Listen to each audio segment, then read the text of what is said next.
الحمد لله رب العالمين والصلاة والسلام على أشرف المرسلين نبينا محمد وعلى آله وصحبه أجمعين.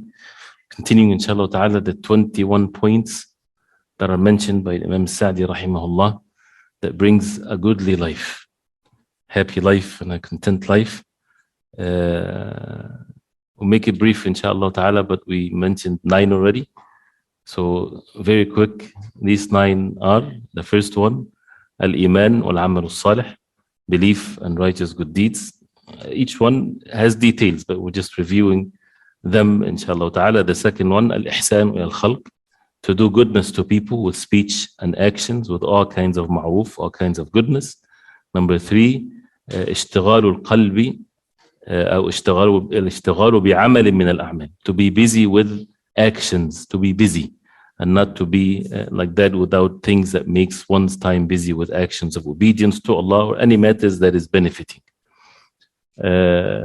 Number 5, al-ikthar min dhikrillah, to frequently make dhikr of Allah, and one of which is especially for the night of Jumu'ah and the day of Jumu'ah, making salah on the Prophet alayhi salatu wasalam. This is one of the clear means to bring pleasant and comfort to the heart. Pleasantness and comfort to the heart and happiness is to frequently make salah on the Prophet alayhi salatu wasalam. One of the signs of the people of Ahl Sunnah that they yukthiruna min as-salati ala Nabi sallallahu. One of the signs of the people of Ahl Sunnah, they make salah on the Prophet sallallahu so much, especially in the day and the night of Jumu'ah. And the hadith of the Prophet sallallahu, when the Sahabi asked the Prophet sallallahu, how much will I make or give from my dua to you, O Prophet of Allah, for the sake of Allah? The meaning making salah on the Prophet alayhi salatu wasalam. Then when he said to him all of it, he said, then if you say all of your dua, that means all of the portion of the dua that a person at one specific time, he would make it all for the Prophet alayhi salatu wasalam. He said to him, إِذَنْ تُكْفَى هَمَّكْ وَيَغْفَرْ ذَنْبُكْ. That means your concern will be sufficed for and your sin will be forgiven. So this is one of the means of goodly life, is to say Allahumma salli ala Muhammad and so on. Number 6, to speak about the favors of Allah subhanahu wa ta'ala, the outwardly one, the inwardly one. Number 7 is to follow the instructions of the Prophet alayhi salatu wasalam. Look at those who are less than you in this dunya and don't look at those who are above you, otherwise you would not be grateful to Allah subhanahu wa ta'ala. And number 8 is to remove the means that brings the sadness and to bring the means that brings happiness. And number 9 is the dua of the Prophet alayhi salatu wasalam, this beautiful dua, Allahumma aslih li dini alladhi huwa ismatu amri wa aslih li dunya allati fiha ma'ashi, the hadith, the dua. And we talked about that before Isha, if you want to refer to the maybe recording or so, because of the time. Number 10, and again we're just mentioning the titles for us to later on inshallah ta'ala some other times, and this is a way of life that we should include all of these things to have a goodly life by the mercy of Allah. One of the benefiting means to remove misery and to have a goodly life in this life is that you, as he says, أن يسعى في تخفيفها إذا حصل للعبد نكبت. If something bad happens to the person, if something unpleasant happens to you, and this is part of life, then to seek means to relieve yourself or to decrease the effect of it بأن يقدر أسوأ الاحتمالات التي ينتهي إليها الأمر. That if you predict or if you think what is the worst thing that is going to happen, that makes it easy. It's not that you're expecting the worst thing to happen, but when you see that what is the worst thing that can happen if a person fails his exam, what is it? He's going to go to the hellfire? What's the worst thing? The worst thing is, inshallah, it's not going to be the case, and you make dua to Allah subhanahu wa ta'ala, but this is one of the ways to make it less for oneself, to lessen the effect of the calamities and so on. And the real musibah, the real calamity is the calamity with matters of deen, that a person would lose of the good deeds, would commit sins that would subject the person to the punishment of Allah subhanahu wa ta'ala. So this helps the person to struggle with oneself and to fight with oneself to push away the harm.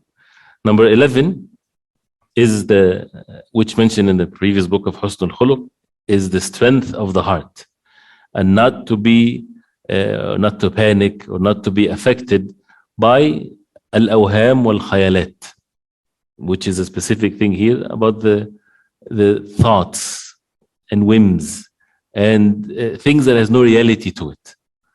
Sometimes people, they get fear or scared of something that there's no existence to it whatsoever. They just live in their own world, right? And this is, a person has to make sure that he's upon the reality of this life, and not to submit oneself to one's whims and one's thoughts and things like this. Like, for example, fearing death in a sickness way, or fearing diseases or things like this, or all kinds of things, or fearing poverty, or all these types of things that there's no benefit for a person to keep on thinking and thinking. As we said before, to focus on the day that we are in.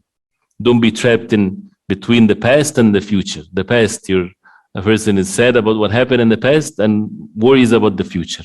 No, live the moment that you're in. When all that with ilm, of course, a person would then be relieved from all kinds of things. And we talked about that before. Number 12, once a person is like this and relying upon Allah subhanahu wa ta'ala, what needs to be done is to have the thiqah, to trust, to have the trust in Allah subhanahu wa ta'ala. To put your trust in Allah subhanahu wa ta'ala, because everything is by Allah subhanahu wa ta'ala, and that trust in Allah would make the person rely upon Allah subhanahu wa ta'ala. Because everything has a wisdom behind it. And this life, when people don't understand what this life is all about, they fall into miseries. This life is not the Jannah, is not the everlasting joy. This is not like the life where people are created to have fun in it. This is a test from Allah subhanahu wa ta'ala. But as we said, the believers, they have a goodly life in this life and in the hereafter, if they would follow the revelation from Allah subhanahu wa ta'ala. وَمَنْ يَتَوَكَّلْ عَلَى اللَّهِ فَهُوَ حَسْبُهُ. Whoever rely upon Allah, Allah will suffice for him. Number 13, and this is also related to our homes, is the hadith of the Prophet عليه الصلاة والسلام, which is hadith reported by Imam Muslim. لا يفرق مؤمن مؤمنة إن كره منها خلقا رضي منها خلقا آخر. That means a believing man should not hate the believing woman, meaning his wife. He should not hate his wife completely like this. إن كره منها خلقا, if he hates a manner in her, he would be pleased with something else, with a good manner that she has. Nobody has all bad manners. She has some good things and bad things. So therefore, don't hate her altogether. Right? Look at the good side of things. If you hate something from her, you would like something else. And this is for everybody. He says there's two benefits in this hadith. First, this is instructions of how to deal with those who are close to you. The wife, the relative, the friend, the one that you deal with on a daily basis. And this is everyone that has a relationship with you. That you have to, again, tuwattin nafsak. This is not once in a while actions. This is something that you have to be upon at all times. That people have weaknesses and deficiencies and faults. And look at yourself, I look at myself, and you look at yourself. For human beings. And whoever think of a human being that is perfect, the one that Allah subhanahu wa ta'ala perfected him is Rasulullah sallallahu alayhi wa sallam. Other than that, we're all weak and deficient, and we have sins and mistakes and all kinds of things. And if you can count the mistakes of a person or the weakness, that means this is a great person. So to put this in oneself, that once you see something that you don't like from someone, right, compare it to something that is good that he has, so that the goodness will continue, because this is a relationship that is going to continue.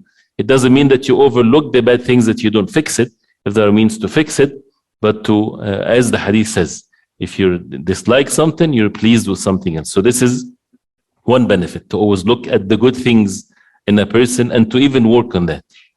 The second benefit is that it removes sadness and stresses and so on by keeping the relationships pure, and makes the person continuously fulfilling the rights of others, whether it's an obligatory right or recommended rights.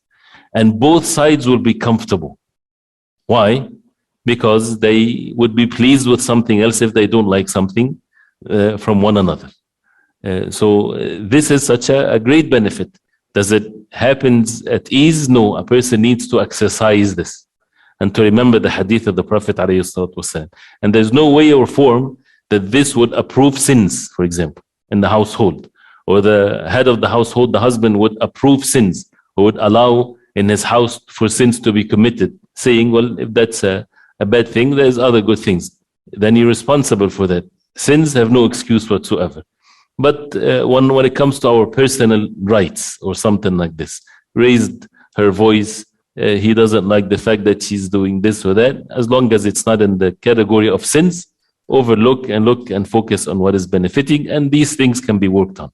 Number 14, he says, Al-Aqil, or the one that has sound mind and reason, he knows that أن حياته الصحيحة حياة السعادة والطمأنينة وأنها قصيرة جدا. That to have a goodly life, to have a happy life, to know that this life is very short. This is very obvious. And he said, Al-Aqil, the one that has proper reason, we should see that this life is very short.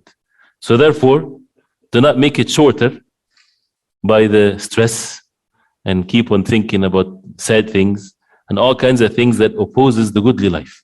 Why ruin yourself? As we said, life is fursa, is an opportunity. This life is an opportunity. Seize the opportunity. Do not lose it. Right? That means when we sit and we just sit of things and think of things that is of no benefit and bring all kinds of miseries, we're wasting our life and bringing more sadness and miseries for it. So to think ahead and to know that after 100 years from now, the things that is making you sad now, it's not going to exist. So why worry about it? Only worry about the things that will be of your concern 100 years from now, when a person is in the grave. This is what needs to give or bring the focus to us. And therefore, many of these things is of no benefit whatsoever.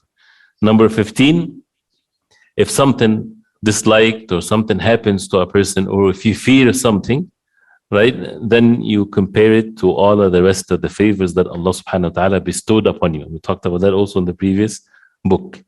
Right? Then you would see how great are the favors of Allah compared to the small things that is of discomfort in this life, which is of no comparison whatsoever. And how many years a person was in goodness and in the situation that he goes through, all of that is based on mentioning and saying the favors of Allah subhanahu wa ta'ala upon a person. Also one of the number 16, also mentioned in the previous book, right? Know that the harm that comes from people, whether it's speech, especially when they say bad things about you, it does not harm you, it harms them. So don't worry about it. Don't think about it too much. Don't make it affect you. And as we said, the only way that it's healthy for you to be affected is by fixing yourself. Maybe they're right, and take it as if they're right. So if they say that you are stingy, be generous, and that's it. But don't worry about what they said. And that's humiliating and this and that. You will harm yourself. Whatever a person says something bad, he harms himself. And don't be harmed by this by overlooking it. If you remember when we said, the same way that as human beings, decent human beings, if there's physical harm that is coming your way, you push it away. Otherwise, something wrong with you. The same way when it comes to things that harms your heart, you have to push it away. How is that? By not giving attention to it. This is how you push away the things so that it doesn't affect your heart. And that requires knowledge. Number 17, he says, وَاعْلَمْ أَنَّ حَيَاتَكَ تَبَعٌ لِأَفْكَارِكَ.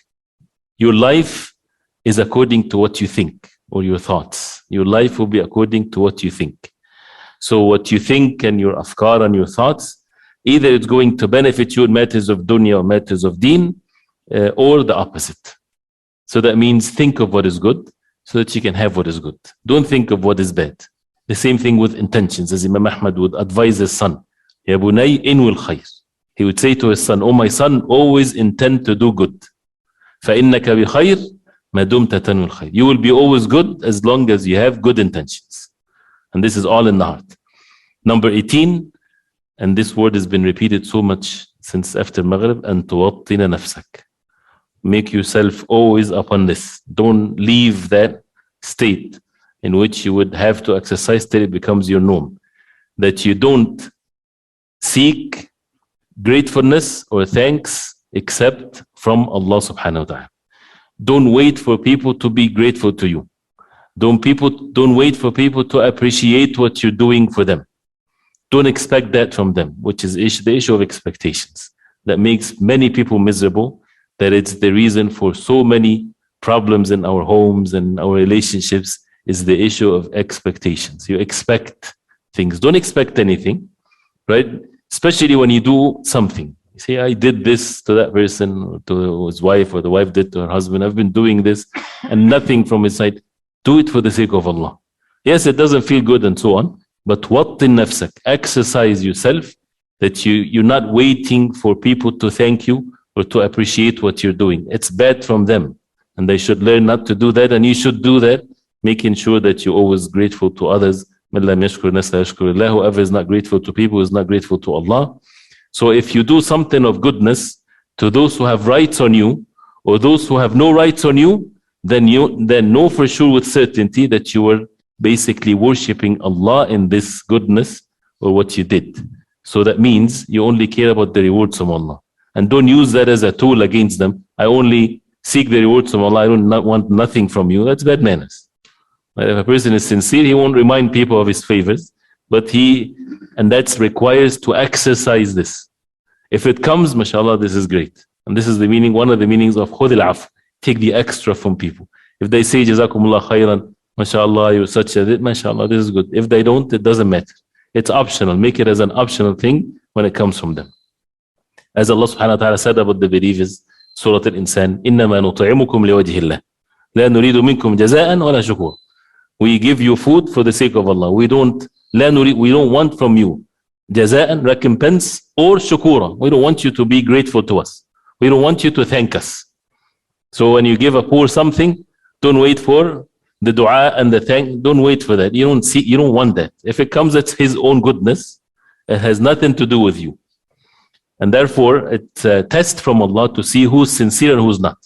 So if you do something of goodness to your wife, for example, and your wife does not appreciate that, would you stop? If you stop, that means it depends on whether it's an obligatory thing or not, but that means a person was not really sincerely doing things for the sake of Allah. And don't worry about that's going to make them be this and that. Leave the matter to Allah. If you do good things for the sake of Allah, wait for what happens to you, because it's not in your control. The one that is the owner of the heart of your wife is Allah subhanahu wa ta'ala. He's the one that has the power to change her heart. And the same thing for the wife to her husband. The one that owns the heart of your husband is Allah subhanahu wa ta'ala. So when you do good for the sake of Allah, or it's your children, whatever there is, do it for the sake of Allah, and don't let the shaitan whisper to you that if I do this, they're going to be bad or this and that. And that also requires knowledge so that we don't fall into some foolishness. Number 19, we have 3 left. Number 19, make al-umur al-nafi'ah nusba aynayk. Always make what is benefiting. You're focused on it. You're looking at it, that you don't get distracted away from what is benefiting. And make sure that you take the means to achieve it. And don't look left and right to the harmful things that would get you busy away from the means that would bring you all kinds of goodness. Otherwise, you become in state of misery. So, which is, again, واستعن بالله ولا تعجز. احرص على ما ينفعك. Seek what is benefiting for you. واستعن بالله ولا تعجز, and seek help from Allah, and do not have that inability. But make sure that you know what is benefiting, and that again requires knowledge. It's very easy to say this is what is benefiting for me, but with the lack of knowledge of the deen, we do not know what is benefiting and what's not. Number 20, حسم الأعمال في الحال والتفرغ في المستقبل. لأن الأعمال إذا لم تحسم اجتمع عليك بقية الأعمال السابقة, which is a very good practical thing, is get things done immediately. Don't leave things and files open here and there, so that it helps you to get over one thing to the other. Because if you don't finish your actions, or you don't get things done, it keeps on coming to you and causes you to be stressed and so on. So this is a good benefit that a person can have in the things that needs to be done. Get it done. Do not wait. Do not postpone. Do not delay it. And one of which is relationships, disputes and things. Get it done. Finish it. Don't leave it open like this with disputes, and go to the next thing. The last thing that he mentions, number 21, وينبغي أن تتخير من الأعمال النافعة الأهم فالأهم. You should choose from the actions, the benefiting ones, the most important, the priorities, and then the less important, and so on. and differentiate between what you incline to do or what you like to do or what you have zeal to do versus what is a priority or what is more benefiting for yourself. And that separation between one's desire and what is right is ilm in itself, and tajarrud and sincerity and truthfulness. And we need to also seek that by advice and asking the people of knowledge and so on. But once you see something that this is benefiting for you, this is a great favor to see that this particular thing is benefiting for myself, then be diligent and take the means as mentioned before. So once you see that something is benefiting and there are steps to be taken, also in the deen of Islam, then you are determined, tawakkal Allah. فَإِذَا عَزَمْتَ فَتَوَكَّلْ Allah. If you're determined, then put your trust in Allah, rely upon Allah subhanahu wa ta'ala.